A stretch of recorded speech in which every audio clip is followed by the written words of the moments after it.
ప్రముఖ సినీ నటి శ్రీమతి సంగీత గారి ప్రారంభించారు. ఐవీఎఫ్ చికిత్సలో 25% భారీ discount, free doctor consultation, free ultrasound scan. 49 అంటే సంతానం, 49 అంటే సంతోషం. వంకాయ తిన్నాక ఆ తప్పు మాత్రం అస్సలు చేయకండి.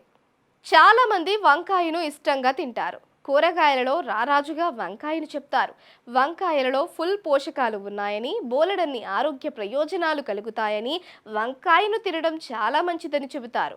వంకాయలో ఉండే పిండి పదార్థాలు fibre, potassium, folate, magnesium, vitamin A, B3, B6, beta keratin, fibre మనకు మంచి ఆరోగ్య ప్రయోజనాలను కలిగిస్తాయని చెబుతున్నారు.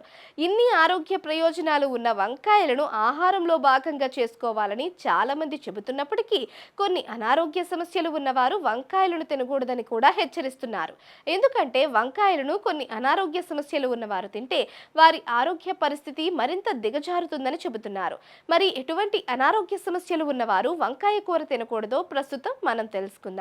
చాలా మంది అజీర్ణం, గ్యాస్ వంటి సమస్యలతో ఎక్కువగా సతమతమవుతూ ఉంటారు. జీర్ణ సమస్యలతో సతమతమయ్యేవారు వంకాయ కూరను తినకూడదు.